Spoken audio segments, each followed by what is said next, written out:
चला विद्यार्थी मित्र, आज आपण इयत्ता 8वी स्कॉलरशिपचा पेपर पाहणार आहे। आज 22 फेब्रुवारी 2026चा आज सकाळच्या सत्रामध्ये झालेला मराठी आणि गणित या विषयाच्या पेपरचे सखोल स्पष्टीकरण या ठिकाणी आपण पाहतोय प्रश्नसंच कोड डी आहे।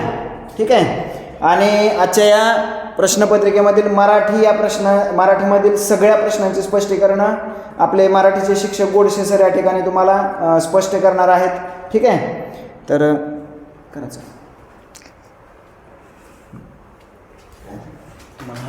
बघा, विभाग 1 मध्ये मराठी हा विषय आहे। त्यातील पहिला प्रश्न आहे, पुढील वाक्यात रिकाम्या जागी येणारा योग्य वाक्यप्रचार। 2 पर्याय निवडायला सांगितलेले आहेत। बघा, पहिला पर्याय कोणता आहे? रपेट करणे, पोबारा करणे, पायपीट करणे, पसार होणे। रपेट करणे म्हणजे काय? म्हणजे आपण एखाद्या ठिकाणी जात असेल, रुपालीने कांदिवली स्टेशन गाठेपर्यंत उन्हातानातून रपेट केली किंवा पायपीट केली, म्हणजे पर्याय क्रमांक 1 आणि 3 हे बरोबर येतील। पोबारा करणे म्हणजे काय? पळून जाणे। पसार होणे म्हणजे काय? पळूनच जाणे। हे 2 पर्याय येणार नाहीत। पर्याय नंबर 1 आणि 3 हे अचूक उत्तर असतील। दुसरा प्रश्न आहे, पुढीलपैकी वेगळ्या अर्थाचा शब्द निवडा। बघा, पर्याय नंबर 1, 2 आणि 4 हे समानार्थी शब्द आहेत, परंतु सौदामिनी हा कसा आहे? वेगळ्या अर्थाचा शब्द आहे।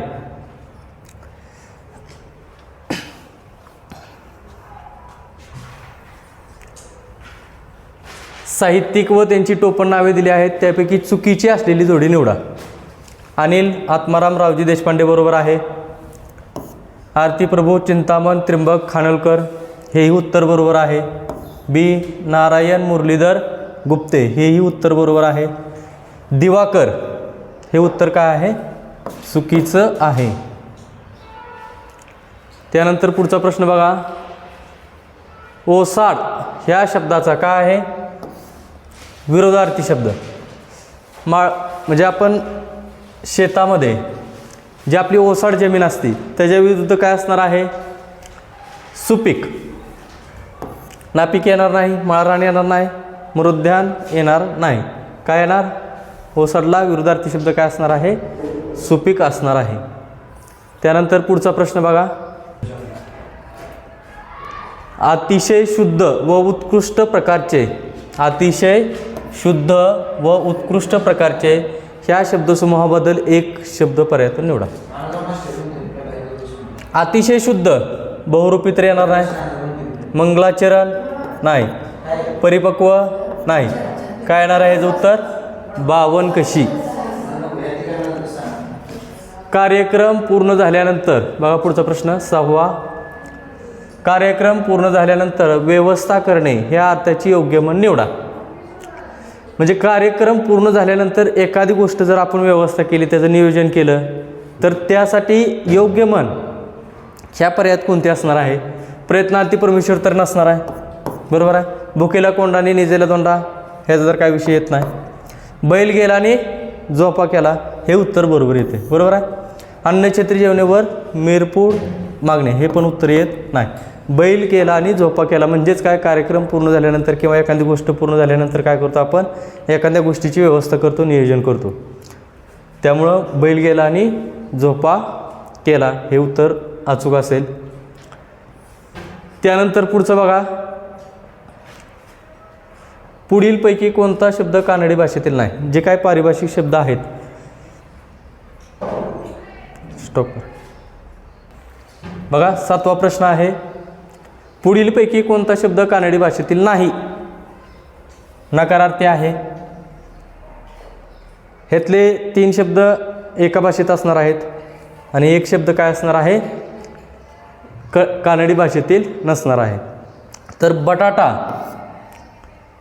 हा कानडी भाषेतील नाही, बाकीचे सगळे कानडी भाषेतील आहेत, हे लक्षात घ्या। गाजर, विळी, भाकरी हे कानडी भाषेतील आहेत आणि बटाटा हा कानडी भाषेतील नाही, म्हणून पर्याय क्रमांक काय येणार आहे? उत्तर 2 येणार आहे. त्यानंतरचा पुढचा प्रश्न बघा. वसुंधरा ह्या शब्दातील अनुस्वाराचा उच्चार कोणत्या परसवर्णासारखा होतो? परसवर्ण म्हणजे काय? जे आपण अनुनासिक बघितलेले आहेत. क च ट त प चा गट बघा. क च ट त प ही जी काही स्पर्शव्यंजनं आहेत, ह्या स्पर्शव्यंजनावरून आपण काय करतो आहे, म्हणजे एखादा शब्द दिलेला असेल, समजा इथं वसुंधरा शब्द आहे, ह्या अनुस्वाराचा उच्चार नेमका कोणत्या परसवर्णासारखा होतो, म्हणजे कोणत्या अनुनासिकासारखा होतो हे आपल्याला पाहायचं आहे. त्यासाठी आपण आधी स्पर्शव्यंजनं लिहून घेऊ. क च ट त प हे स्पर्शव्यंजनाचा गट आहे. क ख ग घ वांडमयाचा ड च छ ज झ आणि पुढचा आहे एकरांच. ट ठ ड ढ न त थ द ध न प फ ब भ म. ही पहिली लाईन आणि दुसरी लाईन मूर्धव्यंजनं, कठोरव्यंजनं. तिसरी आणि चौथी लाईन मूर्धव्यंजनं. आणि हे जे काय 5 आहेत, वांडमयाचा ड, एकरांच, न न म, ही काय आहेत आपले अनुनासिक आहेत. ह्या अनुनासिक ह्यांचा जो काय अनुस्वाराचा उच्चार आहे तो कोणत्या सवर्णासारखा होतो? आता अनुस्वाराच्या नंतर कोणतं व्यंजन आहे? ध. कोणतं आहे? ध. तर त्या गटातील अनुनासिक घेऊन आपल्याला काय करायचं आहे, त्याचा उच्चार ठरवायचा आहे. म्हणजे ह्या गटात कोणतं आहे? न, नळाचा. त्यामुळे उत्तर आपलं पर्याय क्रमांक 2 असेल. त्यानंतर पुढचा प्रश्न बघा. संधी नियमानुसार विसंगत शब्द कोणता? आता जर बघितलं तुम्ही तर बहु अधिक उद्धार, स्वर अधिक स्वर, बरोबर हे कशाचं उदाहरण असणार आहे? स्वर संधीचं उदाहरण असणार आहे.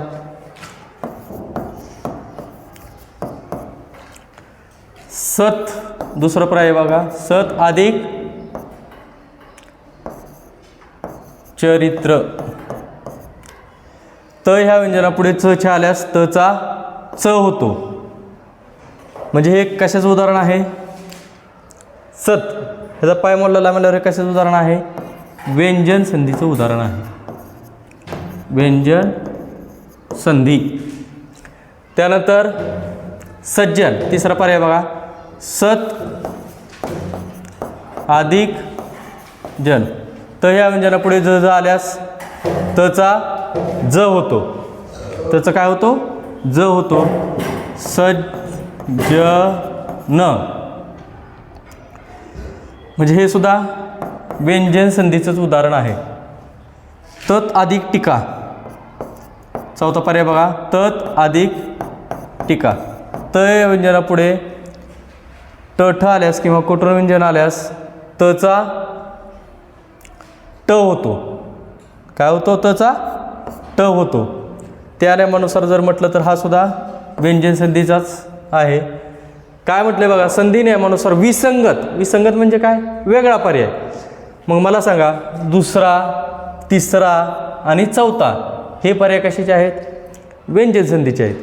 परंतु पहिला कशाचा आहे? दोन्ही स्वर असल्यामुळे पहिल्या पदामध्ये आणि दुसऱ्या पदामध्ये काय आहे? दोन्ही स्वर आहेत. त्यामुळे ज्या दोन्ही पदातील, म्हणजे पहिल्या पदातील शेवटचा वर्ण आणि दुसऱ्या पदातील पहिला वर्ण जर स्वर असतील तर त्या ठिकाणी स्वरसंधी होती. त्यामुळं विसंगत घटक कोणता आहे? पहिला पर्याय, बहुधा. ओके. त्यानंतर पुढचा प्रश्न बघा.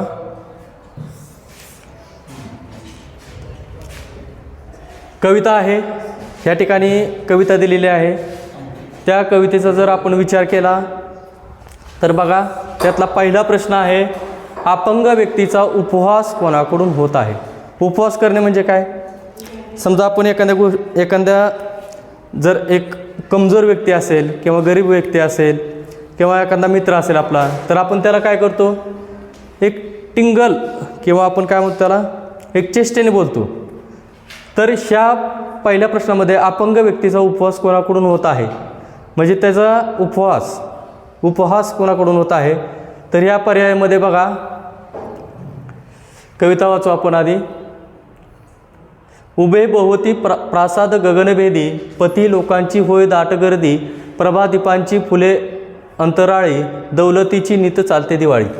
म्हणजे जे काय धनिक आहेत, धनिक श्रीमंत लोक आहेत, त्या श्रीमंताकडे जी काही संपत्ती आहे, धन आहे, ते काय असणार आहे, मुबलक असणार आहे. त्यांना कशाचीही कमतरता नसणार आहे. कोपऱ्याशी गुणगुणत अन अभंग, उभा केव्हाचा एक तो अभंग. म्हणजे कोपऱ्याशी म्हणजे एका बाजूला एक अपंग व्यक्ती काय करत आहे, काहीतरी तो कीर्तनातील अभंग वगैरे काहीतरी गुणगुणत उभा आहे. भोवतीचा अंधार जो निमाला, हृदयही त्याच्या जणू जात आश्रयाला. आणि त्या ठिकाणी ज्यावेळेस काळोख पडलं त्यावेळेस तो त्या ठिकाणी काय केलेला आहे, आश्रयाला गेलेला आहे. बघा, जीभ झालेली ओरडून शोष, 4 दिवसांचा त्यातही उपवास, नयन थिजले थरथरती हातपाय, त्या दैन्याचे उभे मूर्त काय. जीभ झालेली ओरडून शोष म्हणजे एखादी गोष्ट मागत असताना त्या ठिकाणी काय झालेलं आहे, झाली जीभ ओरडून शोष, ओरडून किंवा मागून काय झालेलं असणार आहे, त्या ठिकाणी कंटाळा आलेला असणार आहे. 4 दिवसांचा त्यातही उपवास, नयन थिजले थरथरती हातपाय. आणि त्या भीक मागून किंवा अन्नपाणी मागून काय झालेलं आहे, जीभ झाली ओरडून शोष म्हणजे कोरडी पडलेली आहे. 4 दिवसांचा त्यातही उपवास, आणि त्यात उपवाससुद्धा 4 दिवसांचा घालला. नयन थिजले, नयन म्हणजे काय, डोळे, थरथरती हातपाय म्हणजे त्या उपवासाने भूकमारीने काय झालेलं आहे, या ठिकाणी हातपाय थरथर कापत आहेत. रूप दैन्याचे उभे मूर्त काय. किव यावी पण तयाची कुणाला, किव येणे म्हणजे काय, तर ह्या ठिकाणी दया येणे. आपण जर रस्त्याने जात असेल, एखाद्याचा अपघात होत असेल किंवा एखादी अनपेक्षित घटना जर घडलेली असेल, तर त्या ठिकाणी त्याला आपण मदत करतो, आपल्याला त्या ठिकाणी त्याची दया येते, म्हणजेच काय होते, कीव येते. पण तयाची कुणाला जात उपहासुनी, पसरल्या कराला तोच येई कोणी. कर म्हणजे काय, हात. तोच येई कोणी परतुनी मजूर, मजूर म्हणजे जो काय कष्टकरी आहे, कामगार आहे तो.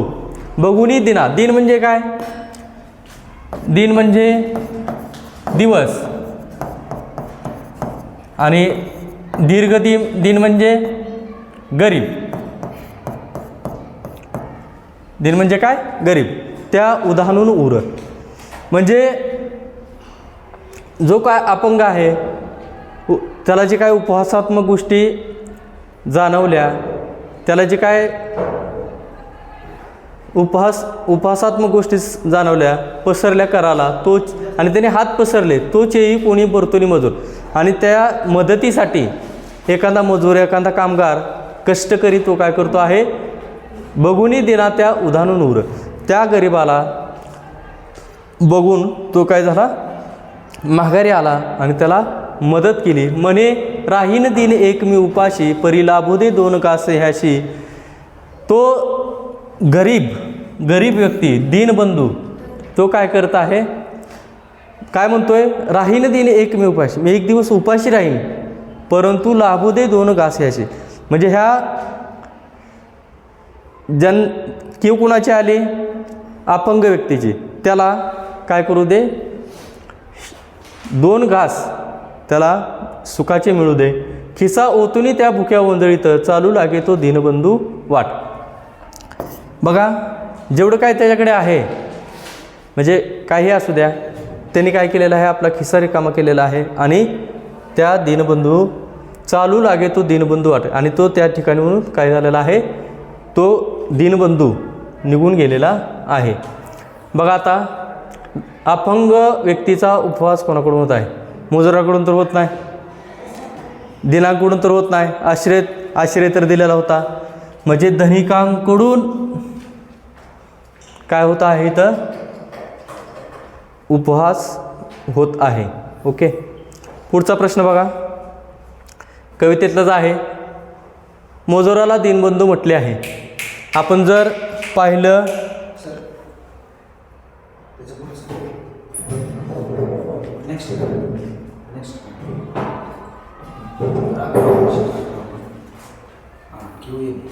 वर राहिलं, स्टॉप आहे का बघा. किवीने ह्या वाक्यप्रचार कवितेत कोणत्या अर्थाने वापरलेला आहे? किवीने म्हणजे काय? आपण पाहिलेलंच आहे कविता बघताना. काय दयाने. ओके. पुढचा प्रश्न बघा, कवितेतील आशयानुसार खालील विधाने दिली आहेत, त्यातील योग्य विधानांचा पर्याय निवडा. योग्य म्हणजे काय? अचूक, बरोबर. अचूक, बरोबर. बघा काय असणार आहे? मजुराला दीनबंधू म्हटले आहे.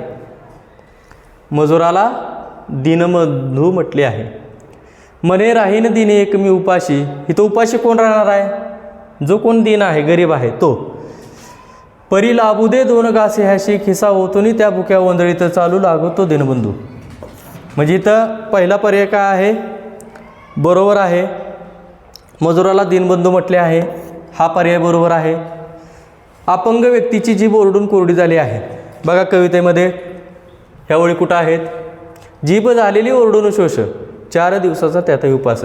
ह्या ओळीतून आपल्याला समजतं हे 2 नंबरचं वाक्यसुद्धा काय आहे? अपंग व्यक्तीची जीभ ओरडून काय झालेली आहे? शोष झालेले, म्हणजे कोरडी झालेली आहे. हाही पर्याय बरोबर आहे. कवितेतील वर्णन आदिवासी पाड्यातील आहे. ह्या कवितेमध्ये आदिवासी किंवा पाड्यांच्या वस्तीवरचा कोणताही प्रकारचा संबंध नाही, म्हणजे हा पर्याय चुकीचा आहे. आणि आपल्याला काय सांगितलेलं आहे? अचूक म्हणजे बरोबर, म्हणजेच योग्य पर्याय निवडायचा आहे. बघा पहिला पर्याय फक्त योग्य नाही, अ ब क तिन्ही योग्य नाही, अ आणि ब योग्य, हा पर्याय 3 नंबर योग्य असेल. ब आणि क हे अयोग्य असतील तिन्ही. पुढचा प्रश्न बघा,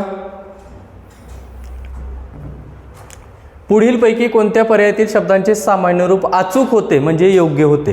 बघा पहिला पर्याय बघा, किंमत, किमतीला, किमतीला. अनुस्वाराच्या वेळेस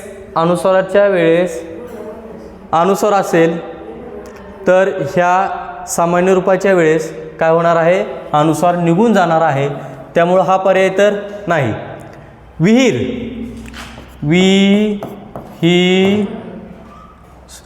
विहिरीत, विहिरीत. ह्या ठिकाणी हला दुसरी व्हॅरायटी आहे, परंतु सामान्य रूपाच्या वेळेस तिथं काय होणार आहे? पहिली येणार आहे, त्यामुळे हा सुद्धा पर्याय बरोबर नाही.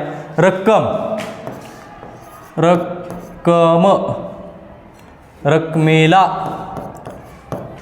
बघा जोडाक्षरामध्ये कचा आणि पचं द्वित असेल, कचा आणि पचं द्वित असेल तर त्या ठिकाणी काय होतं? सामान्य रूपाच्या वेळेस ते द्वित निघून जातं. काय होतं? सामान्य रूपाच्या वेळेस ते द्वित निघून जातं. आणि त्या ठिकाणी जर आपण सामान्य रूपाच्या वेळेस काय करतो? आपण प्रत्यय लावतो आणि त्यानंतर आपण काय करतो? सामान्य रूप ठरवतो, बरोबर आहे. त्यानुसार जर बघितलं तर रकमे हा पर्याय बरोबर आहे, अचूक आहे. आपल्याला अचूक पर्याय 2 निवडायचे आहेत, त्यातला हा पर्याय बरोबर आहे. मावळे, मावळ्यांना, मावळ्याला, मावळ्यांना, मावळ्या हे सामान्य रूप असणार आहे, अचूक असणार आहे. त्यामुळं पर्याय क्रमांक 2 आणि 4 हे जे अपेक्षित उत्तर आहे. त्यानंतर पुढीलपैकी भाववाचक नाम कोणते? आता जर आपण बघितलं भाववाचक नामं कशी तयार होतात, नामाचे 3 प्रकार आहेत. पहिला आहे सामान्य नाम, एखाद्या गटाचा उल्लेख करून देतो तिथं आपण, बरोबर आहे. सामान्य नाम म्हणजे काय? समजा एखादं उदाहरण बघा, डॉक्टर हे झालं सामान्य नाम, शिक्षक हे झालं सामान्य नाम, बरोबर आहे. त्यानंतर विशेष नाम, म्हणजे विशेष नाम ही कशी असतात? ठेवलेली नावं असतात. उदाहरणार्थ जय, अथर्व ही विशेष नामं आहेत. पण भाववाचक नामं तयार कशी होतात? त्याला य, त्व, पण, पणा, य, त्यानंतर अशा 11 प्रकारचे प्रत्यय त्या ठिकाणी लागलेले असतात. त्यानुसार आपण बघू. बघा, भाववाचक नाम कोणते, हे आपल्याला भाववाचक नाम ओळखायचं आहे. बघा, रागीट, अथर्व रागीट आहे. रागीट हे काय असणार आहे? विशेषण असणार आहे. काय असणार आहे? विशेषण असणार आहे. नैपुण्य, निपुण. बघा, निपुण, निपुणचं हे प्रत्यय लागल्यानंतर काय झालेलं आहे? तर नैपुण्य तयार झालेलं आहे. मी एखाद्या खेळामध्ये निपुण आहे, कुशल आहे. निपुण आहे म्हणजे काय? कुशल आहे. परंतु निपुण ह्या शब्दाला, मूळ शब्दाला काय झालेलं आहे? य प्रत्यय लागलेला आहे. म्हणजे ह्या ठिकाणी भाववाचक नाम कोणतं असणार आहे? नैपुण्य. तिसरा पर्याय बघा, सुंदर, माझे हस्ताक्षर सुंदर आहे. सुंदर हे काय असणार आहे? विशेषण असणार आहे. नूतन, एखाद्या व्यक्तीचं नाव असू शकतं, बरोबर आहे. हे काय असणार आहे? विशेष नाम असणार आहे. किंवा त्या वाक्यानुसार सामान्य नामसुद्धा असू शकतं, बरोबर आहे. पण विशेष नामच ह्या ठिकाणी काय होतंय? सॉरी, विशेष नाम. आणि इथं पण विशेष नाम.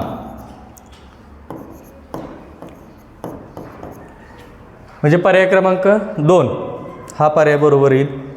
त्यानंतर पुढचं बघा, हे घे तुला विमान प्रवासासाठी 50,000 रुपये. ह्या वाक्यातील अधोरेखित शब्दाचे लिंग ओळखा. अधोरेखित म्हणजे काय? ज्या शब्दाखाली अधोरेखित केलेलं आहे. अधोरेखा हा एक विरामचिन्हातला आहे. ते चिन्ह अशा प्रकारे दाखवतात. एखादा शब्द महत्त्वाचा असेल किंवा एखादी गोष्ट महत्त्वाची आपल्याला दाखवायची असेल तर त्याच्या खाली आपण अधोरेखित करतो. तसं ह्या प्रश्न क्रमांक 15मध्ये रुपये ह्या शब्दाचं काय करायचं? आपल्याला लिंग ओळखायचं आहे. मग आपला एक नियम आहे, लिंग ओळखण्यासाठी एक नियम आहे. कोणता नियम आहे? 50,000 रुपये. रुपये हे काय आहे? अनेक वचन आहे. त्याचं एक वचन करून घेतो आपण, बरोबर आहे. अनेक वचनाचं काय करायचं? एक वचन करून घ्यायचं. रुपया, रुपया. मग सर्वनामांचा वापर करायचा. तो, ती, ते. ह्या सर्वनामांचा वापर करून काय करायचं आहे आपल्याला? पुल्लिंग, स्त्रीलिंग आणि नपुंसकलिंग. लिंगाचे जे काही 3 प्रकार आहेत त्या प्रकारांचा आपल्याला काय करायचं आहे? अभ्यास करायचा आहे. किंवा त्यावरून आपल्याला काय करायचं आहे? त्या सर्वनामावरनं आपल्याला लिंग ठरवायचं आहे. अनेक वचनीचं एक वचन करून घेतलं. रुपया. कोणता? तो रुपया. तो रुपया. काय होतो?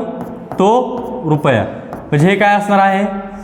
पुल्लिंग असणार आहे. म्हणजे पर्याय नंबर 1 बरोबर आहे. ओके.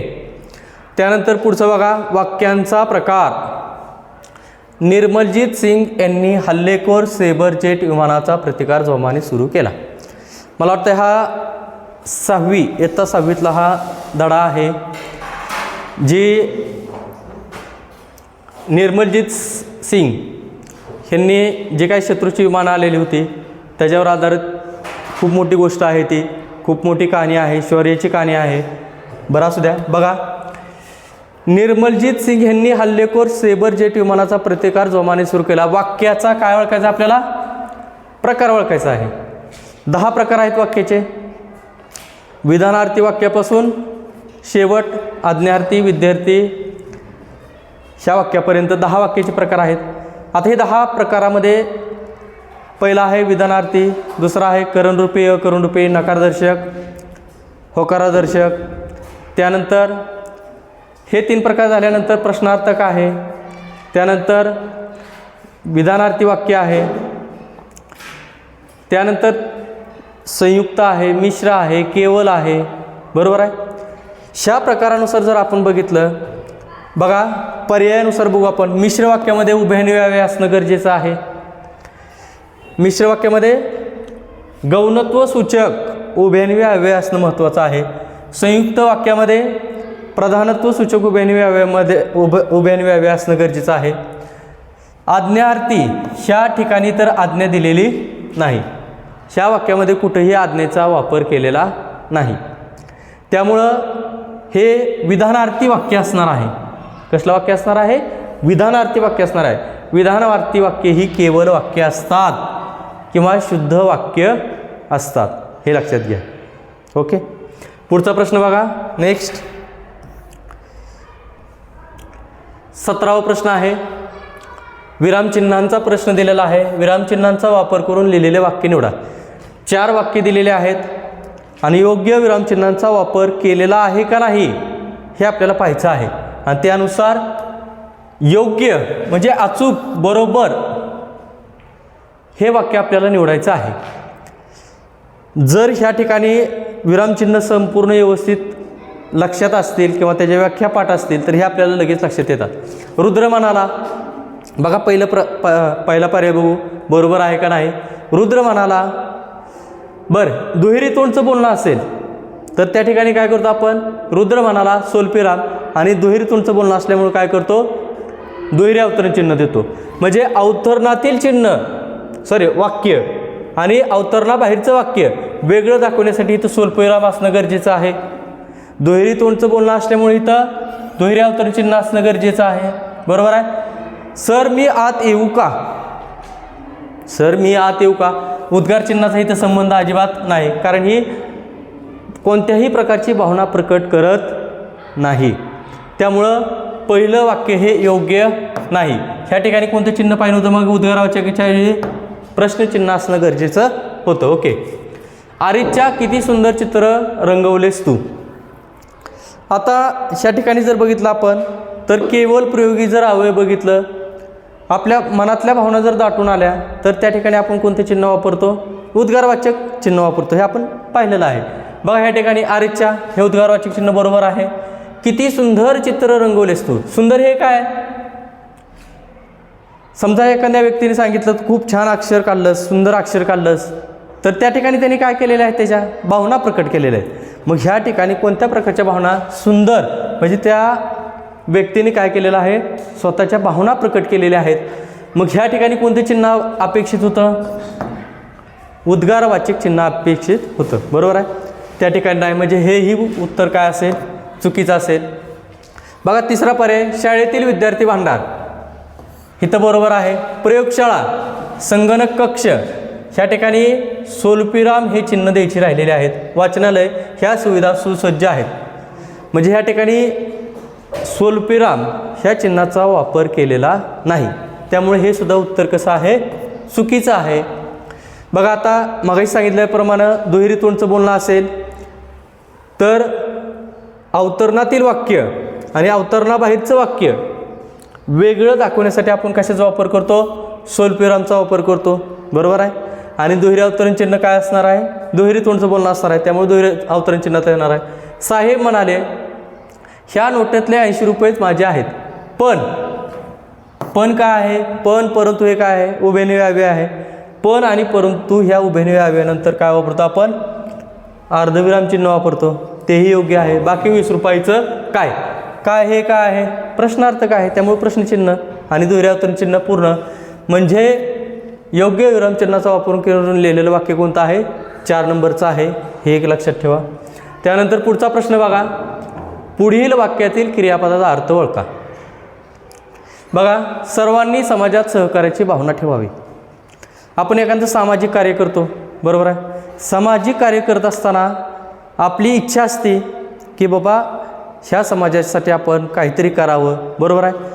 त्या दृष्टिकोनातून जर बघितलं तर आज्ञावरती वाक्यात नाही, तर आज्ञा दिलेली नाही, काळाचा बोध होत नाही. ओके. संकेतार्थी वाक्य, जर तरनी जोडलेली वाक्य ही संकेतार्थी वाक्य असतात, मिश्र वाक्य असतात. संकेतार्थीचा संबंध येत नाही. विद्यार्थी, इच्छा, ह्या ठिकाणी काय केलेले आहे, सर्वांनी समाजात सहकार्याची भावना ठेवावी. ही काय आहे, माझी इच्छा आहे. म्हणजे इथं विद्यार्थी हा पर्याय येईल. ओके. पुढचा बघा. त्यांचे बोलणे मधासारखे गोड असते, ह्या वाक्यात आलेला अलंकार कोणता. ह्या ठिकाणी जर आपण बघितलं तर 4 पर्याय दिलेले आहेत. उपमा, यमक, उत्प्रेक्षा, अनुप्रास. बघा, उपमा अलंकार, त्याचे बोलणे मधासारखे, सारखे हे काय, साधर्म्यदर्शक शब्द आहे. म्हणजे समानता दाखवणारा शब्द आहे. दोन्हीही गोष्टी कशा आहेत, समानच आहेत. सम, समान, सारखे, तुल्य, ह्यासारखे शब्द जर वाक्यामध्ये आले तर त्या ठिकाणी उपमा अलंकार होतो. कोणता अलंकार होतो, उपमा अलंकार होतो. हे मग जोडणारे शब्द इथं नाहीत. बरोबर आहे. त्यानंतर उत्प्रेक्षा नाही, अनुप्रास एखाद्या शब्दाचा, एखाद्या अक्षरांचा त्या ठिकाणी रिपिटेशन नाही, म्हणजे पुनरावृत्ती त्याची नाही, त्यामुळं अनुप्रास हा अलंकार होत नाही, उत्प्रेक्षा हा अलंकार होत नाही, यमक जुळणारे शब्द नाहीत, त्यामुळे यमकसुद्धा होत नाही. सम समानसारखे हे साधर्म्यदर्शक शब्द दर्शवणारे शब्द इथं सारखे आलेला आहे. त्याचे बोलणे मधासारखे गोड आहे. कोणाचं बोलणं? त्याचं कशासारखं आहे? मधासारखं गोड आहे. त्यामुळं सम समानसारखे या ठिकाणी काय होतो? उपमा अलंकार होतो. बघा पुढचा प्रश्न 20 मालिनी. आपण इयत्ता 8वीच्या स्कॉलरशिपसाठी 3 प्रकार बघितले, वृत्ताचे 3 प्रकार बघितले. त्यातला पहिला आहे भुजंग प्रयात, दुसरा आहे मालिनी, तिसरा आहे वसंत तिलका. वसंत तिलका. भुजंग पर्यात हा पहिला प्रकार आपण बघितला होता. 4 चरण असतात. हे एक अक्षरगण वृत्त आहे. हे ह्या 3लाच नाही तर 11 प्रकारचे जे वृत्त आहेत त्या 11ही वृत्तांना हे कॉमन आहे. कोणते कोणते नेम कॉमन आहेत? बघा, हे एक अक्षरगण वृत्त आहे, बरोबर आहे. दुसरं हे एक काय आहे? ह्या कवितेत किंवा ह्या चरणामध्ये 4, ह्या कवितेच्या म्हणजे भुजंग पर्यातमध्ये काय असतात? 4 चरण असतात, किंवा कोणत्याही जर आपण बघितलं तर 4 चरण असतात. त्यानंतर भुजंग पर्यातचं काय लक्षण आहे? 6व्या अक्षरावर येते असते. एकूण 4 चरण असतात. येती 8व्या अक्षरावर असते. प्रत्येक चरणात 12 अक्षर असतात.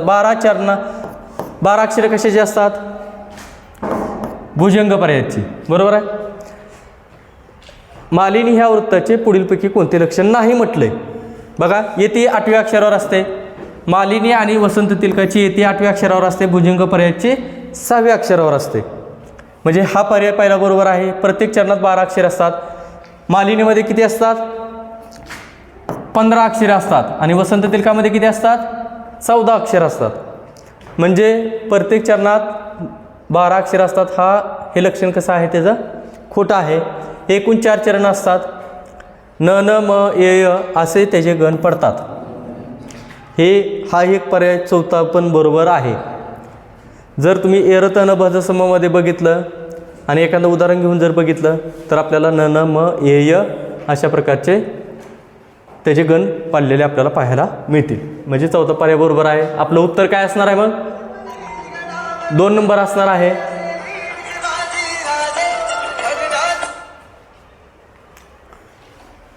बघा पुढचा प्रश्न आहे 21वा. उभे धागे आडवे धागे ह्या प्रसिद्ध कादंबरीचे लेखक कोण आहेत? ग. दि.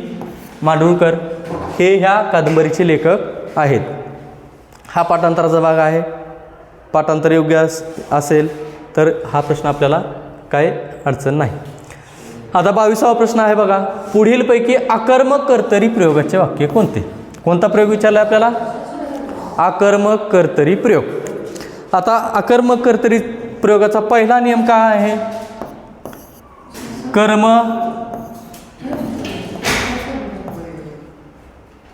कर्म नसणं गरजेचं आहे. त्यामध्ये कर्म अजिबात आलं नाही पाहिजे. दुसरा नियम काय आहे? कर्तरी प्रयोगात कर्त्याला आणि कर्माला प्रत्यय नसतो. म्हणजे कर्ता कसा असतो? प्रथमेत असतो. आणि जर कर्म असेल तर ते प्रथमेत किंवा कोणत्याही विभक्तीत असू शकतो.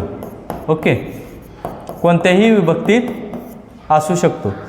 मग आपल्याला अशा प्रकारचे वाक्य हुडकायचे आहेत ह्या दिलेल्या वाक्यातून. बघा, आणि प्रयोग ओळखताना सगळ्यात पहिला नियम, महत्त्वाचा नियम म्हणजे वाक्यातलं कर्ता, कर्म आणि क्रियापद ओळखता आलं पाहिजे. जर वाक्यातलं क्रियापद ओळखलं आणि त्याला कोण आणि कायने प्रश्न विचारला आणि वाक्यामध्ये कोण कायने प्रश्न विचारल्यानंतर आपल्याला कर्ता आणि कर्म भेटणार आहे. हे कर्ता आणि कर्म भेटल्यानंतर त्याला प्रत्यय आहे का नाही, का प्रथम विभक्तीत आहे, हे आपण पाहू. बघा, मनूचा आवाज सर्वदूर पसरला. पसरणारा कोण? धातूला नारा प्रत्यय विचारला. नारा. प्रसरणारा कोण? आवाज. आवाज कसा आहे? प्रथमेत आहे. पसरणारा काय आवाजच, त्यामुळे हे आक्रमक कर्तरी प्रयोगाचं वाक्य असणार आहे. ओके. दुसरं वाक्य बघा, प्रणाली सुंदर चित्र रेखाटते. बरं, रेखाटणारी कोण आहे रेखाटणारी? प्रणाली. बरं, काय रेखाटते? चित्र, सुंदर चित्र रेखाटते. म्हणजे हा पर्याय नाही, कारण हे वाक्य सकर्मक आहे. मयंकला गुरुजींनी शाबासकी दिली. बरं, कुणी दिली? गुरुजींनी. प्रत्यय आहे कर्त्याला, त्यामुळं हा पर्याय सुद्धा येत नाही. ओके. चैत्र महिन्यात झाडांना पालवी फुटते. बरं, कोणाला पालवी फुटते? चैत्र महिन्यात झाडांना पालवी फुटते. फुटणारी कोण? पालवी. फुटणारी काय? पालवीच. ओके, म्हणजे हा पर्याय एक येतो, म्हणजे आकर्मक कर्तरी प्रयोग. हे दोन वाक्य, पहिला आणि चौथा पर्याय येईल. त्यानंतर पुढचा प्रश्न बघा. पुढील संवाद काळजीपूर्वक वाचा. प्रश्न 23 आणि 25 साठी प्रश्न आहे. विचारलेल्या प्रश्नांची अचूक उत्तरे पर्यायातून निवडा. बघा, आधी प्रश्न पाहू आपण. पारावर बसलेल्या गावकऱ्यांच्या गप्पांचा विषय कोणता? बघा, यात्रेतील हिशोबाचा, ग्रामपंचायतीच्या उत्पन्नाचा, गावातील न्यायनिवाड्याचा, यात्रेत झालेल्या कुस्त्यांचा. हा प्रश्न पहिल्यांदा पाहू. उतारा संवाद हा वाचावा लागेल आपल्याला. पाटील पारावर बसून गप्पा कशाच्या मारताय? रघु, कालच्या यात्रेतल्या कुस्त्यांची चर्चा. कशी चर्चा आहे? कुस्त्यांची चर्चा आहे. ह्यात पर्याय बघा, यात्रेत झालेल्या कुस्त्यांचा, त्या ठिकाणी पारावर काय झालेला आहे? चर्चेचा विषय आहे. ओके. पुढचा बघा, पैलवानांची संख्या रोडवण्याचे म्हणजे कमी होण्याचे, रोडवण्याचे म्हणजे काय? कमी होण्याचे कोणते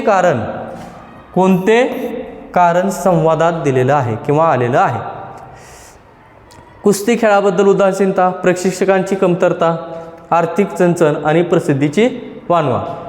ह्यातलं कोणते आपल्याला संवाद वाचल्यानंतर ह्या गोष्टी लक्षात येणार आहेत. बघा, पाटील पारावर बसून गप्पा कशाच्या मारताय? रघु, कालच्या यात्रेतल्या कुस्त्यांची चर्चा. दुसरं काय? अहो, मग कुणी पटकावली मानाची गदा? आमच्याच गावच्या सत्यजितने. दुसऱ्याच मिनिटाला प्रतिस्पर्धी मल्हास चित केले. पाटील, अलीकडे गावोगावी पैलवानांची संख्या कमी झाली आहे. बरं, संख्या कमी होण्याचं, रोडवण्याचं काय कारण आहे? हे खाली दिलं असणार आहे 100%. अरे रघु, पैलवान तयार करणं तरी सोपं आहे का? ते काय खर्चाचं काम आहे होय? खर्च. आर्थिक गोष्टी इथं महत्त्वाच्या आहे, पैसा महत्त्वाचा आहे. सरपंच, आपल्या गावात कुस्त्यासाठी मोठा हौद तयार करा. अहो मधुकरराव, त्यासाठी तुमच्यासारख्या व्यक्तींनी निधी द्यायला हवा. निधी म्हणजेच काय? आर्थिक मदत, पैसा द्यायला हवा. सरपंच, चांगल्या कामाला उशीर कशाला? हे घ्या माझे 25,000. म्हणजे ह्या ठिकाणी काय येणार आहे? उत्तर काय येणार आहे? पैलवानाची संख्या रोडवण्याचे काय असणार आहे? आर्थिक चणचण. हे उत्तर आपलं बरोबर असणार आहे. शेवटचा प्रश्न आहे बघा, वरील संवाद झाला त्या ठिकाणी किती व्यक्ती असाव्यात? आता हा जो काही संवाद आहे त्या ठिकाणी प्रत्यक्ष किती व्यक्ती आहेत ते आपल्याला पाहायचं आहे. बघा, पाटील पारावर बसून गप्पा कशाच्या मारताय? रघु 1, कालच्या यात्रेतल्या कुस्त्यांची चर्चा. दुसरं काय? पाटील 2, अहो मग कोणी पटकावली मानाची गदा? आमच्याच गावच्या सत्यजितने. हा येत नाही. दुसऱ्याच मिनिटालाच प्रतिस्पर्धी मल्हास चित केले. पाटील, अलीकडे गावोगावी पैलवानांची संख्या कमी झाली आहे. सरपंच, आपल्या गावात कुस्त्यासाठी, सरपंच इथे एक जण आला, बरोबर आहे. आपल्या गावात कुस्त्यांसाठी मोठा हौद तयार करा. अहो मधुकरराव, त्यासाठी तुमच्यासारख्या व्यक्तींनी निधी द्यायला हवा. सरपंच, चांगल्या कामाला उशीर कशाला? हे मधुकरराव, बरोबर आहे का? हे घ्या माझे 25,000. चला तर मग लागू कामाला, जमूया निधी. शुभ कार्याला उशीर कशाला? सरपंचांनी असं म्हटल्यावर सारी मंडळी उठली. ओके. किती? 1, 2, सरपंच आणि मधुकरराव 4. पर्याय क्रमांक 1 हे उत्तर बरोबर असणार आहे. ओके. चला, मराठी या विषयातील सर्व प्रश्नांचे अतिशय सखोल आणि सुंदर स्पष्टीकरण आपल्याला गोडसे सरांनी दिलेले आहेत. आता आपण गणिताचे स्पष्टीकरण पाहणार आहोत. त्याच्यातला पहिला प्रश्न बघा, x, y आणि झेडच्या किमती दिलेल्या आहेत आणि एक समीकरण दिलेलं आहे, त्याची किंमत काढायची. चला राजा, समीकरण काय दिलं? 5x - 3y अधिक 9z. 5x - 3y अधिक 9z. ओके.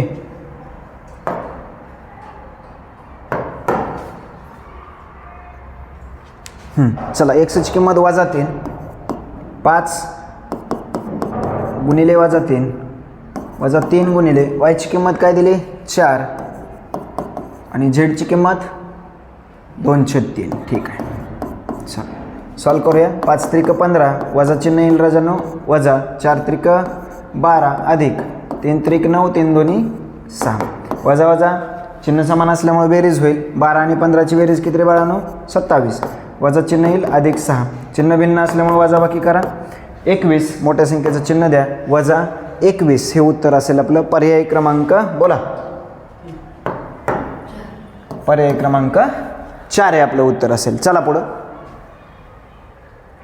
एक बैलजोडी 2,72,000 रुपयास खरेदी केली. त्या व्यवहारात शेकडा 2 दराने दलाली द्यावी लागली. बरं ठीक आहे, चला शेकडा 2 दलाली दिली राजांनो. शेकडा 2 दलाली दिली 2,72,000 वरती. हे पुसतोय दलाली 2,72,000 वरती किती टक्के दिले 2%. 0 कट. हां चला बोला. 2 2 2 4 2 7 14 1 2 4 1 5 एवढी दलाली दिली. पुढं चला. त्या व्यवहारात शेकडा 2 दराने दलाली द्यावी लागली. बैलजोडी घरी आणण्यासाठी 9,250 भाडं दिलं आहे आणि एकूण खरेदी किती भाडं दिलं 9,250. 9,250 ही भाडं दिलं राजांनो आणि बैलजोडी 2,72,000 2,72,000. चला एकूण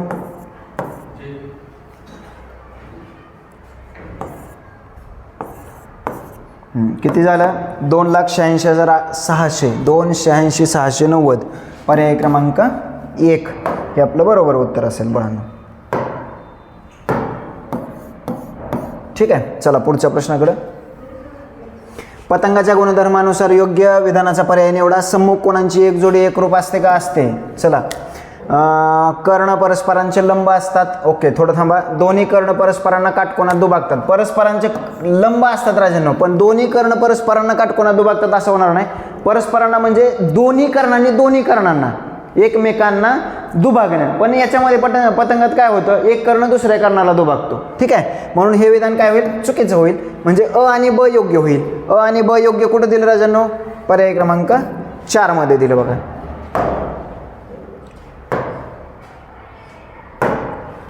पुढचा प्रश्न. 1,500 रुपये शेकडा दराने घेतलेली मोसंबी 216 रुपये डझन या दराने विकली तर त्या व्यवहारात शेकडा नफा अगर तोटा किती झाला.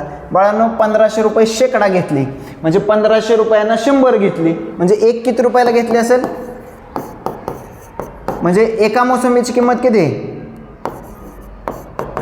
15 रुपये. किती 15 रुपये. पुढं 216 रुपये डझन या दराने विकली म्हणजे 216 भागिले 12 12 एक्के 12 किती राहिलं रे 9 12 8 96 म्हणजे विकलं कितीला एक मोसंबी कितीला विकली 18 रुपयाला म्हणजे नफा झाला बाळांनो किती 3 रुपये. शेकडा काढायचा आपल्याला. काय काढायचा शेकडा नफ्याचं सूत्र काय नफा भागिले खरेदी किती 15 गुणिले 100 3 5 15 5 2 10 20 किती 20% नफा झाला. पर्याय क्रमांक 1 हे आपलं बरोबर उत्तर आहे. चला पुढं. एका डब्यात 5 रुपये 10 रुपये 20 रुपयाचे समान नाणी आहेत त्याची एकूण किंमत 805 रुपये. समान नाणी म्हटलं की 5 10 आणि 20 किती झालं बाळांनो 35 x बरोबर 805 x बरोबर 805 भागिले 35. बोला किती झालं 5 7 5 1 5 5 31 5 1 5 7 2 14 2 राहिलं 7 3 21 म्हणजे एक्सची किंमत एक पट आलं 23. त्यांनी काय विचारलं 10 रुपये 20 रुपयाच्या नाण्यांची किती रक्कम तयार होईल. 10 रुपयाची 23 नाणी म्हणजे किती 230. 20 रुपयाची 23 नाणी किती रे बाळांनो 23 दोन्ही 46 490 किती 1 मिनिट 4 आणि 2 6 690. पर्याय आहे का आहे पर्याय क्रमांक 2. चला पुढं. आता याच्यामध्ये बघा थोडंसं विचार केला आणि तुमची जर सूत्रपाठ असतील तर काहीच अडचण येणार नाही. काय म्हटलं बाळांनो 2m अधिक 1 2m वजा 1 आपल्याकडे सूत्र आहे a वर्ग वजा b वर्ग बरोबर a अधिक b a वजा b. मग a अधिक b a वजा b याच्यासाठी आपण काय लिहिणार आहे a वर्ग वजा बी वर्ग. याच्यासाठी असं लिहिणार आहे. याचा अर्थ काय होईल? 4m वर्ग वजा 1 असा होईल का? होईल. आणि पुढं राहिला 4m वर्ग अधिक 1. पुन्हा तेच सूत्र पुन्हा तेच सूत्र a वर्ग किंवा मग याला असं लिहा 2m त्याचा काय किंवा हां ए वजा बी ए अधिक बी असं लिहा चालेल, काय अडचण नाही. म्हणजे याचा अर्थ काय? ए वर्ग वजा बी वर्ग. ए वर्ग म्हणजे काय? 4mचा वर्ग त्याचा वर्ग ए वर्ग आणि 1चा वर्ग ए वर्ग. 4चा वर्ग 16 mचा चौथा वजा 1. 16mचा चौथा वजा 1 कुठं दिसतंय? पर्याय क्रमांक 1 हे आपलं बरोबर उत्तर आहे. चला पुढच्या प्रश्नाकडे. 80 किलोग्रॅम मिश्रणात खव्याचं प्रमाण आहे 3:7. मिश्रणात किती साखर वाढवली तर प्रमाण 1:2 होईल? सिंपल आहे. साखर 3 भाग आहे आणि खवा 7 भाग आहे. 3 आणि 7 किती भाग झाले बाळांनो? 80 किलो. 3 आणि 7 10 भाग झाले. म्हणजे एक भाग कितीचा? 8चा. एक भाग कितीचा? 8चा. मग साखर किती? साखर किती? 8 त्रिक 24. खवा किती? 7 8 56. प्रश्न खूप सोपा आहे. मिश्रणात किती साखर वाढवली तर 1:2 होईल? 24 मध्ये किती मिळवल्यानंतर 1:2 होईल? 56 आहे. 24 अधिक 4 किती? 28. 28 दोन्ही 56. 1:2 होण्यासाठी 24 मध्ये किती वाढवावं लागेल? 4. किती वाढवावं लागेल? 4 किलो वाढवावे लागेल. म्हणजे पर्याय क्रमांक 4 हे आपलं बरोबर उत्तर असेल. पुढे चला. 81 x चा वर्ग अधिक 169 y चा वर्ग. अतिशय सोपा प्रश्न आहे. काय सांगितलं त्यांनी? कोणते पद मिळवावे म्हणजे पूर्ण वर्ग राशी होईल. आपण शिकलोय हे पहिलं पद आहे 81 कितीचा वर्ग? 9चा. म्हणून असं लिहिलं मी. 169 कितीचा वर्ग? 13चा. कितीचा? 13. 13/y कंसाचा वर्ग असं लिहितो. आता याच्यामधलं पद काय असतं?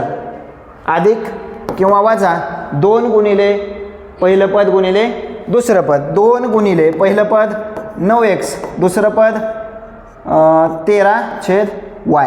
ठीक आहे. 9 दोन्ही 18 गुणिले 13 गुणिले x 1/y. 13 गुणिले 18 13 8 104. हा चले 10 13 के 10 10 23. 234 x/y. 234 x/y. धन आणि ऋण असे 2 उत्तरं मिळतील. पर्याय क्रमांक 3 4. ठीक आहे, बरोबर आहे. चला पुढं. परिमाणांच्या रूपांतरित चुकीची जोडी. काय विचारलं आपल्याला? चुकीची जोडी. हा चार्ट सगळ्यांचा पाठ असेल अशी अपेक्षा करू आणि हा प्रश्न सोडवू. बघू आता. चार्ट काय सांगतो आपल्याला?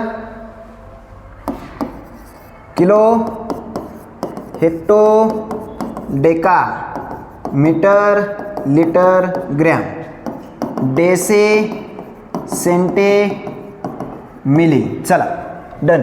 0.75 किलो.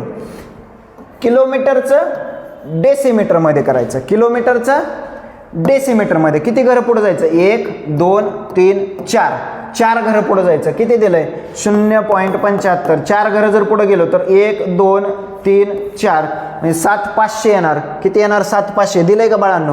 नाही. चुकीची जोडी ओळखा म्हटलंय. म्हणजे चुकीची जोडी पर्याय क्रमांक 1 आहे.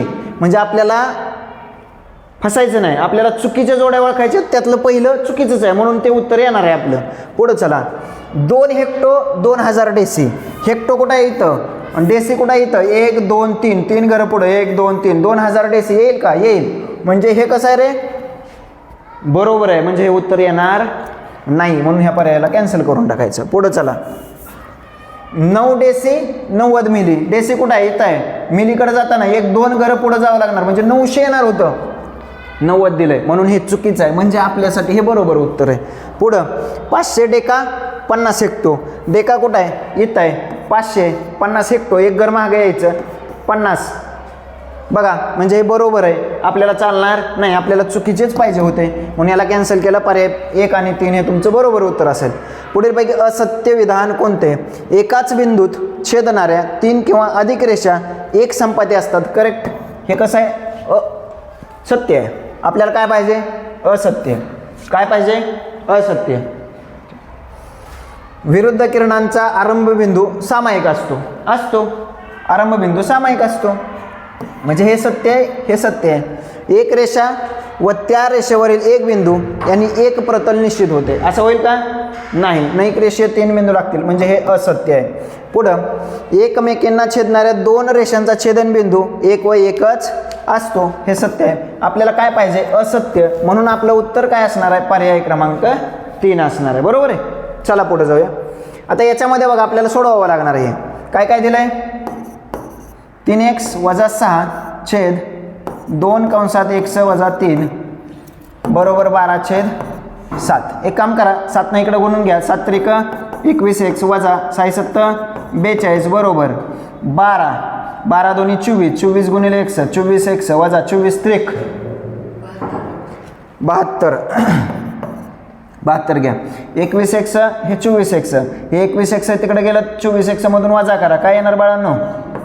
3x. हे 72 वजा इकडे आल्यानंतर काय होईल? अधिक 72.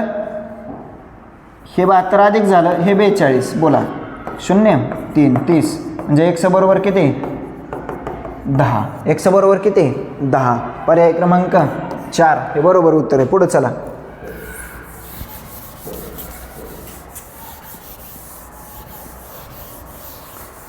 सोळाचा वर्ग 16 गुणिले 16. 6चा वर्ग 6 गुणिले 6. 36चा वर्गमूळ डायरेक्ट 6 लिहितो.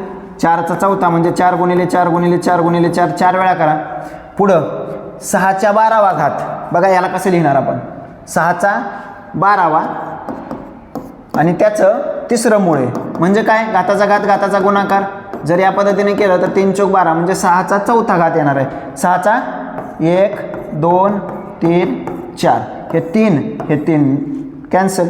4 चौक 16 16. 4 चौक 16 16. काय राहिलं बाळांनो? 1/6 राहिलं. पर्याय क्रमांक 2 हे आपलं बरोबर उत्तर आहे. आता पुढं या 6ला छेदातून अंशातून घेऊन गेलं की त्याचा घात काय होतो? ऋण होतो. म्हणजे काय? 6चा 6⁻1. बरं काय असेल ते? पुढं चला. पर्याय क्रमांक 2 आणि 4 हे उत्तर येईल. पुढं चला. एका आयताची लांबी 24 आहे, रुंदी 10 आहे. हा आयत एका कर्णावर कापला. बरं, तर तयार होणाऱ्या त्रिकोणांपैकी एका त्रिकोणाची परिमिती किती? सिंपल आहे. लांबी 24 आहे, रुंदी 10 आहे. मला सांगा 10 24 मग कर्ण काय येईल रे? कर्ण काय येईल? 24चा वर्ग 576 अधिक 100 किती? 676. कितीचा वर्ग आहे? 26चा. म्हणजे कर्ण किती? 26. परिमिती म्हणजे सगळ्याची बेरीज 24 अधिक 10 अधिक 26. बोला 4 5 6 60 येणार. त्या त्रिकोणाची परिमिती किती येणार आहे? 60 येणार आहे. पर्याय क्रमांक 4. पुढे चला. सोबतच्या आकृतीत रेषा RL, समांतर रेषा PM, समांतर रेषा ON 3 समांतर दिल्या. बरं पुढे चला. RLM 129. बरं RLM 129. MNT 43. बरं तर LMN काढायचं आपल्याला. LMN सिंपल आहे बाळा. 2 समांतर रेषा त्यांची छेदिका युतक्रम कोण एकरूप असतात. हा 43 असेल तर हा सुद्धा 43 असणार. हा 29 आहे. बघा थोडंसं व्यवस्थित लक्ष द्या. हा 129 आहे. तर रेषीय जोडीतील कोणानुसार काय होणार? 180तून वजा करा. किती जाईल? 29 मधला 1 30 आणि वरचे 50 किती? 51. हा 51 आला. किती? 51. तर याचा युतक्रम हा कोण? म्हणजे हा सुद्धा किती असणार? 51. आणि आपल्याला विचारलंय LMN 51 आणि 43 यांची बेरीज करा. 94 येईल. संपला विषय. पर्याय क्रमांक 2. पुढे चला. सागर व कांचन यांच्याकडील रक्कम 3/5 या प्रमाणात आहेत. सागरला 30 रुपये मिळाले व कांचनकडील रकमेतून 25 रुपये खर्च झाले. तर त्याच्याकडील रक्कम 6/7 या प्रमाणात होते. तर सुरुवातीला दोघांकडे एकूण किती रक्कम होती? 3/5 या प्रमाणात आहे म्हटलंय. सागरला 30 रुपये मिळाले. सागरला 30 रुपये मिळाले. जर 3 पट असेल, सागरची रक्कम 3 पट आहे, कांचनची 5 पट आहे. जर 3 पट रक्कम असं म्हटलं तर 3 पटला आपण 3x म्हणून 30 रुपये मिळाले म्हणजे 3x अधिक 30 पकडू. पुढं कांचन 5 पट आहे. ठीक आहे. कांचनकडील रकमेतून 25 रुपये खर्च झाले म्हणजे 5 पटीतून 25 रुपये गेले. बरं जाऊ द्या. पुढं तर त्यांच्याकडे रक्कम 6/7 आहे. ओके. ह्याचा गुणोत्तर पुन्हा 6/7 होईल. ठीक आहे. पुढं चला. या प्रमाणात होते तर सुरुवातीला दोघांकडे एकूण किती रक्कम होती? बरं चला करूया. 7 त्रिक 21x 7 त्रिक 21 म्हणजे 210 बरं 6×5 30x वजा 25 सख्ख 150, बरोबर आहे. हां चला आता काय करायचं, हे 210 आहे, हे 150 आहे का, इकडं आल्यानंतर अधिक होईल. हे 30x आहे, हे वजा 21x होईल. हां 200 आणि 300 आणि वरचे 60 किती होईल 360. हे 30 मधनं 21 गेले किती रे 9, परत 9 चौक 36 वरचा 0 म्हणजे किती, x बरोबर किती 40. त्यांनी काय विचारलं, सुरुवातीला दोघांकडे एकूण किती रक्कम होती. सागरकडं 3 पट होती, 1 पट जर 40 असेल तर 4 त्रिक 120 झाली आणि 5 पट म्हणजे 5 चौक 320 रुपये होते सुरुवातीला. सिंपल आहे, समजलंय. चला पुढं पर्याय क्रमांक 1. एका समभुज त्रिकोणाच्या बाजू 14 सेमी तर त्या त्रिकोणाचे क्षेत्रफळ किती. आता सिंपल आहे, समभुज त्रिकोणाच्या क्षेत्रफळाचं सूत्र कोण सांगते मला. चला वर्गमुळात 3/4 गुणिले बाजूचा वर्ग, बाजू किती दिली 14 म्हणून 14 गुणिले 14 करा. बरं वर्गमुळात 3, बरं त्यांनी दिलं आहे का काय, ठीक आहे. वर्गमुळात 3 जसं आहे तसं ठेवायचं आहे.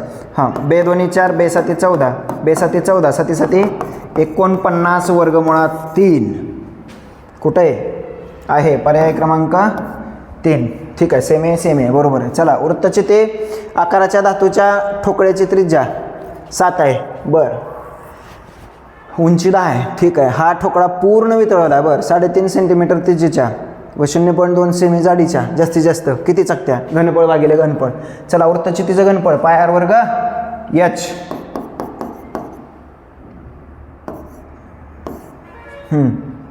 5.5 सेंटीमीटर जाडीच्या जास्तीत चकत्या सुद्धा वृत्ताची ती आकाराच्याच असणार. पाय याचा आर वेगळा धरा, याचा आर वेगळा धरा, याची उंची वेगळी. ठीक आहे, पायला पाय कॅन्सल होईल बाळांनो. आर वरचा बोला 7 गुणिले 7 गुणिले 10 आणि खाली आता एक हे सेम आहे, हे सेम आहे, हे सेम आहे, हे सेम आहे. बरं ओके.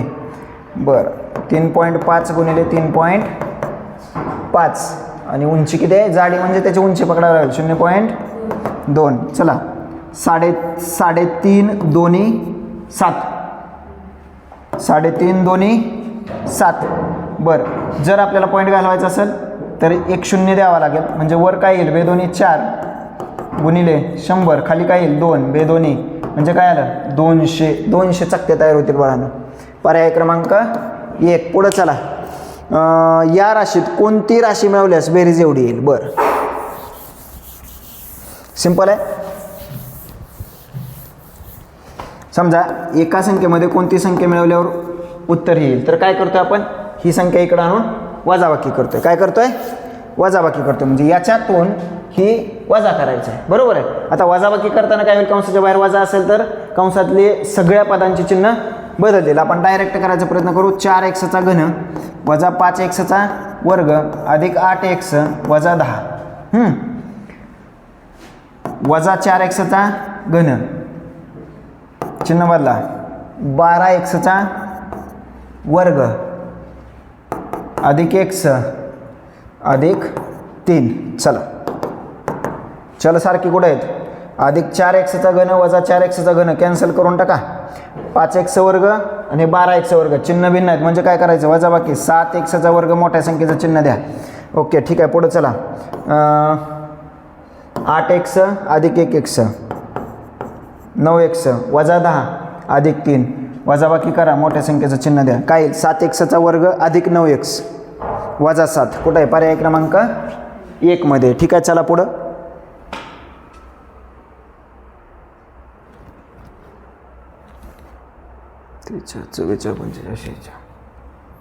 ठीक. हवा भरलेल्या गोलाकार फुग्याची त्रिज्या 21 तर त्या फुग्यामध्ये किती घन सेंटीमीटर हवा मावेल. सिंपल आहे. आतलं घनफळ काढावं लागेल आपल्याला. कशाचा फुगा कोणत्या आकाराचा असतो, गोलाकार. गोलाचं घनफळ काय आहे बोला.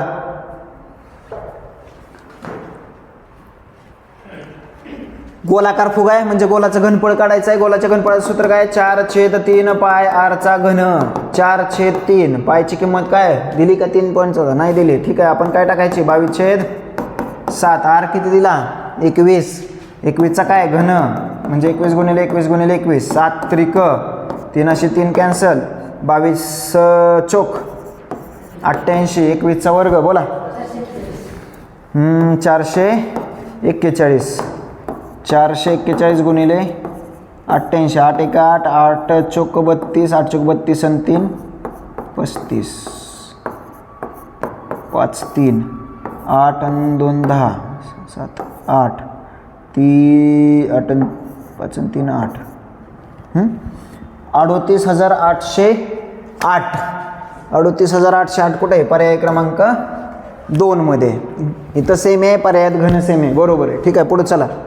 सोबतच्या आकृतीत अर्धवर्तुळाचा व्यास 35 सेंटीमीटर आहे. अर्धवर्तुळाचा व्यास 35 आहे. बरं, पुढे चला. Length LM 28. LM 28. बरं, तर संपूर्ण आकृतीची परिमिती काढा. आता व्यास किती दिला बाळांनो? 35 दिला. किती दिला?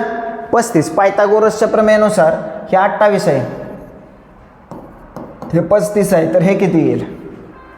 बोला. 35चा वर्ग 1225 वजा 28चा वर्ग 784. 1 12 8 4, 441. कोणाचा आहे? 21चा. म्हणजे इथं किती येईल? 21 येईल. आता आपल्याला काय काढावं लागेल? अर्धवर्तुळाची परिमिती. सूत्र काय आहे अर्धवर्तुळाच्या परिमितीचं? बोला. पाय आर वर्ग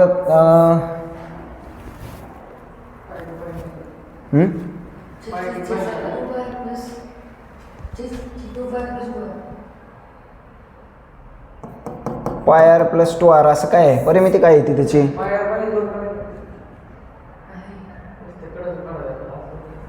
बरं, 2 पाय आर भागिले 2 केलं अधिक त्याच्यामध्ये 2 त्रिज्या मिळवल्या, तर पाय आर भागिले 2r ही त्याची परिमिती झाली. बरं, ठीक आहे.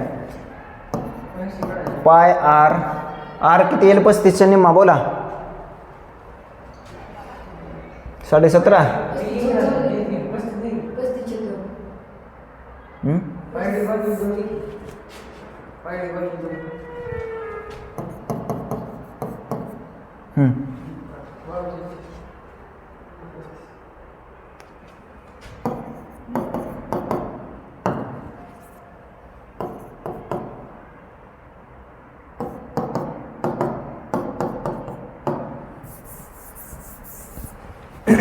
ठीक आहे. पाय आर अधिक 2r 22/7 गुणिले आर किती आला आपला? 17.5 किंवा 35/2 असेल ह्या, अधिक 2 गुणिले आर किती आहे? 35/2. 2 ला 2 कॅन्सल. 11 7 5 35. वरती काय काय राहिलं? 11 5 55. 55 अधिक इकडचा 35 किती झालं? 6 3 9. 90. ठीक आहे. मग आता काय काय राहिलं? हे 90, हे 28 आणि हे 21. 90 अधिक 28 अधिक 21 139. 139 सेंटीमीटर येईल. ठीक आहे, पर्याय क्रमांक 2. ठीक आहे. ठीक आहे. सॉरी विद्यार्थ्यांनो, इथं माझ्याकडनं चूक झाली. आपल्याकडं इथं 2r घ्यायचंच नाही आहे. ठीक आहे, 2r घ्यायचंच नाही. आपण काय केलं? पाय आर अधिक 2r घेतलं होतं. कशासाठी? अर्धवर्तुळासाठी. बरोबर आहे. त्याच्यातला हा 2r घ्यायचंच नाही, फक्त कर्वच काढायचा होता. बरोबर आहे, हा कर्व. ठीक आहे. तर पाय आर फक्त काढायचा आहे, म्हणजे 22/7 गुणिले आर किती आहे रे बाळांनो? 35/2. असं करू आपण. 35च्या निम्मी त्रिज्या हे 11 आणि 35 किती आलं? 55. किती आलं? हे 55. हा कर्व फक्त परिमितीमध्ये पकडायचा आहे, हा पकडायचा नाही. माझ्याकडनं चुकून मगाशी ते मी पकडलं. ठीक आहे. हे 28 आणि हे 21. करा बेरीज. 8 आणि 5 13 आणि 1 14. चला 1 6 7 8 9 10. 104 येईल. सॉरी, 104 हे उत्तर आपलं बरोबर असेल. पुढं चला. सोबतच्या आकृतीत अर्धवर्तुळाचा व्यास लेंथ PQ 42 दिला. बरं, PS 14 दिला. PS OT आणि QR बरोबर आहे. PS OT आणि QR सारखं आहे. हे 14 आहे, हे 14 आहे आणि हे सुद्धा 14 आहे. बरं, तर पूर्ण आकृतीचे क्षेत्रफळ काढा म्हटलंय. बरं, पूर्ण आकृती काय? एक तर वर्तुळ, अर्धवर्तुळ. अर्धवर्तुळाचं क्षेत्रफळ काय? पाय आर वर्ग छेद 22/7 गुणिले आरचा वर्ग. आर किती आपला? 21 गुणिले 21 छेद 2. हे 11 आलं. 7 त्रिक 21, 11 त्रिक 33 गुणिले 21, 21 त्रिक 63, 6, 21 त्रिक 63 आणि 6 बोला 69. हे झालं.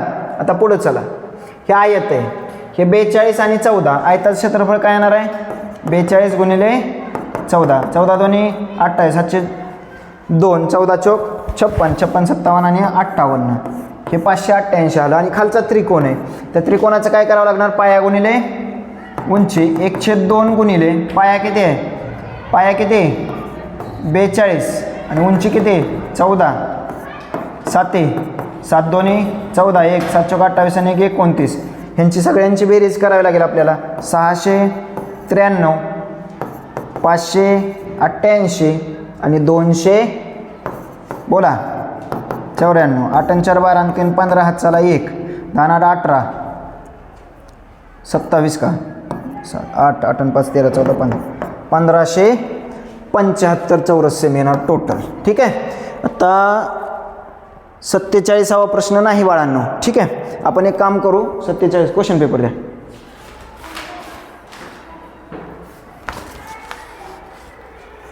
एका पाण्याच्या टाकीची लांबी 5, रुंदी 3 व उंची 2 आहे. ही टाकी तिच्या क्षमतेच्या 3/4 भाग पाण्यानं भरलेली आहे.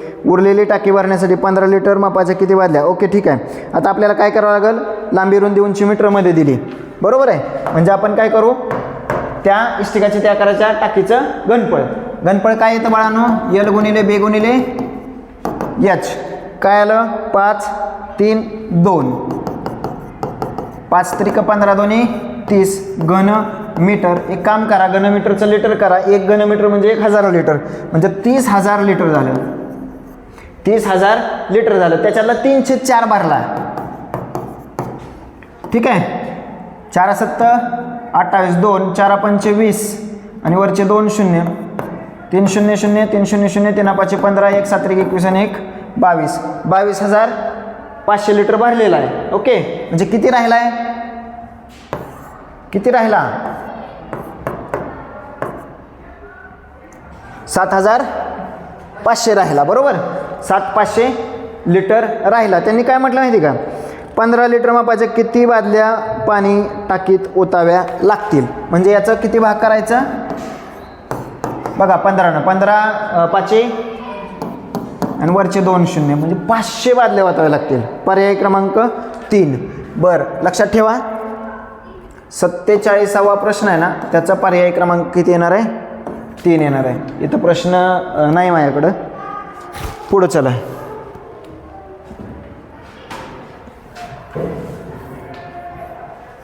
कबड्डीच्या 2 संघातील 22 खेळाडूंचे वजन किलोग्रॅममध्ये खालीलप्रमाणे आहे. त्यावरून खेळाडूंच्या वजनाचे मध्यमान काढा. चला, मध्यमान काय करायचं आपल्याला? 22 खेळाडूंचं वजन आहे. बरं, 10 3 13 आणि 4 17 17 आणि 5 12. ओके आहेत. 35 गुणिले 3 बोला.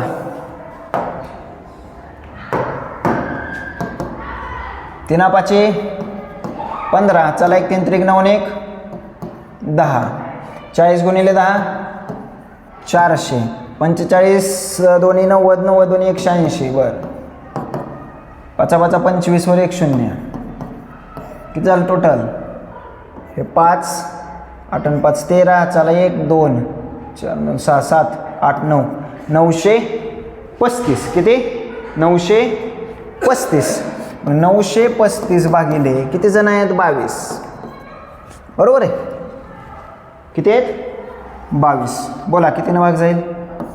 11 दोन्ही 11 8 88. 5 11 5 55. 85 40चा निम्मा, सॉरी 80चा निम्मा 40 वरचे 2.5 42. कुठे? पर्याय क्रमांक 1. पुढं चला.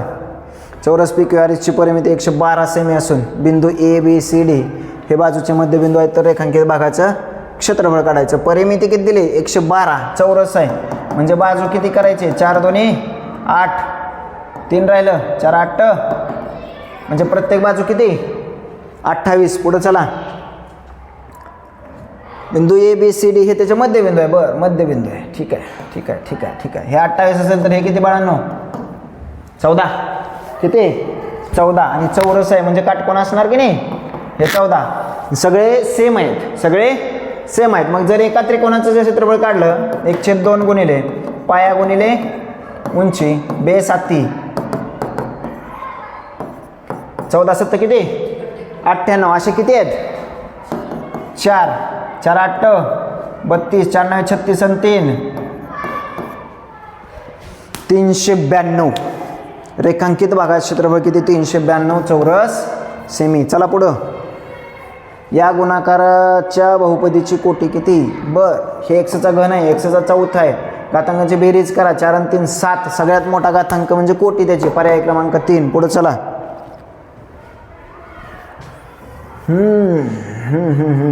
काय दिलंय रंगवलेल्या मुलगे आहेत न रंगवलेल्या मुली आहेत. बरं 1 सेंटीमीटरला 5 मुलं आहेत. बरं 5 10 ठीक आहे. ग्रंथदिंडीत इयत्ता 7वी मधील सहभागी मुलींच्या संख्येचे इयत्ता 9वी मधील सहभागी मुलींच्या संख्येशी गुणोत्तर किती 7वीच्या 9वीशी.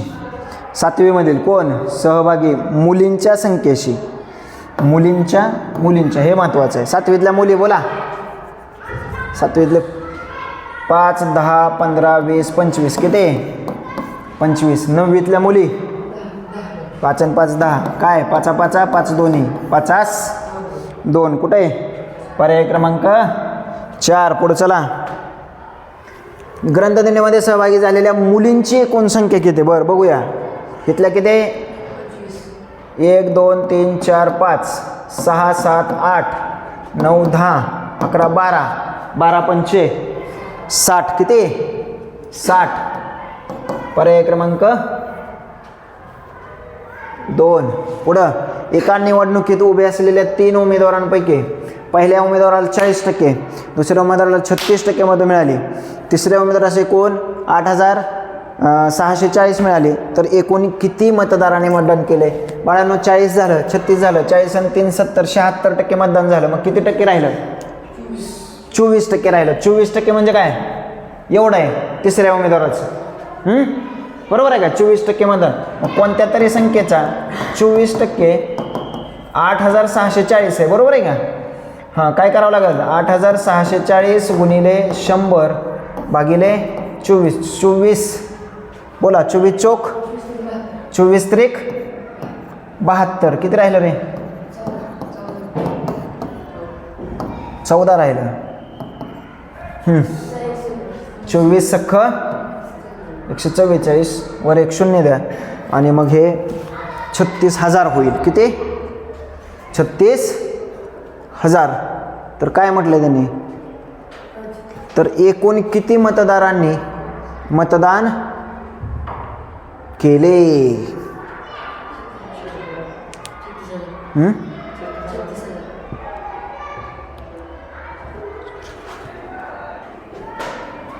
ठीक आहे. तर मते मिळाले तरी एकूण किती मतदारांनी मतदान केलं 36,000 केलं. पुढे चला एका वस्तूची किंमत 20% कमी केल्यामुळे त्या वस्तूचा खप 25% वाढला तर उत्पन्नात वाढ अगर घट किती. सिंपल आहे आपल्या एकदम बालिश पद्धतीने करू आपण. 20% कमी केल्यामुळे वस्तूची किंमत 20% समजा 100 रुपये किंमत आहे 100 रुपये किंमत वस्तू किती गेल्या 100 गेल्या एकूण 10,000. पुढं त्या वस्तूचा खप 20% कमी केल्यामुळं वस्तूची किंमत 20 रुपयानं कमी केली म्हणजे वस्तूची किंमत किती 80 रुपये झाली. त्या वस्तूचा खप 25% वाढला म्हणजे इकडं 25% वाढला म्हणजे 125 होईल. म्हणजे बघा 1 0 8 पंचे 40 8 2 16 4 20 8 2 8 1 8 9 10 म्हणजे 10,000 रुपये मिळणार आहेत. वाढ अगर घट किती. ठीक आहे. उत्पन्नात काय वाढ होईल काहीच नाही. उत्पन्नात वाढ अगर घट होणार नाही. पर्याय क्रमांक 4 बरोबर आहे. चला पुढं. PQRS हा समभुज चौकोन आहे. त्याचे कर्ण PR व QS यांची लांबी अनुक्रमे. समभुज चौकोन आहे, सगळ्या बाजू सारखे आहेत. कर्ण PR व QS यांची लांबी अनुक्रमे 16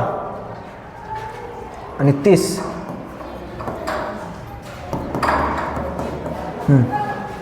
तर रेखांकित भागाची परिमिती किती? हे 16 आहे. आता एक काम करावं लागेल, तर काटकोन असतो तर 8 15 बोला.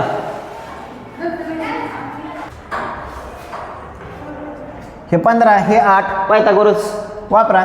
15चा वर्ग किती रे? 225. 8चा 64 9 8 289 कितीचा वर्ग आहे बोला?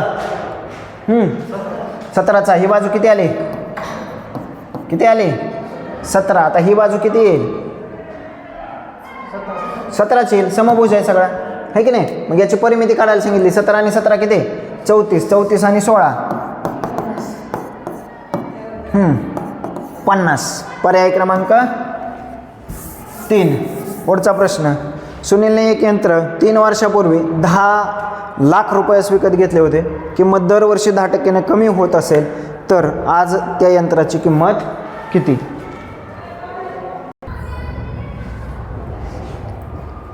तीन वर्षापूर्वी 10 लाखाला विकत घेतलं, दरवर्षी 10% कमी होते.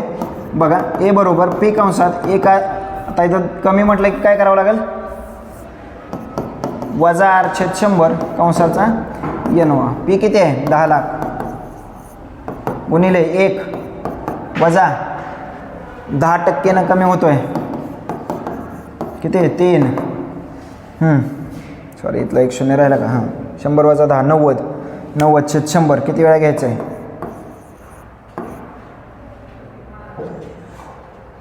3 6 शून्य. बरं 90/100 90/100 90/1 4 6 6 शून्य कट झाले.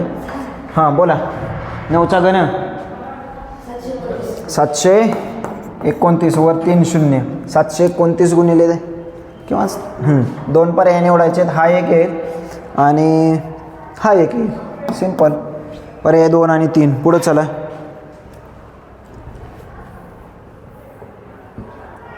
बहुपदीबाबत असत्य विधान कोणते?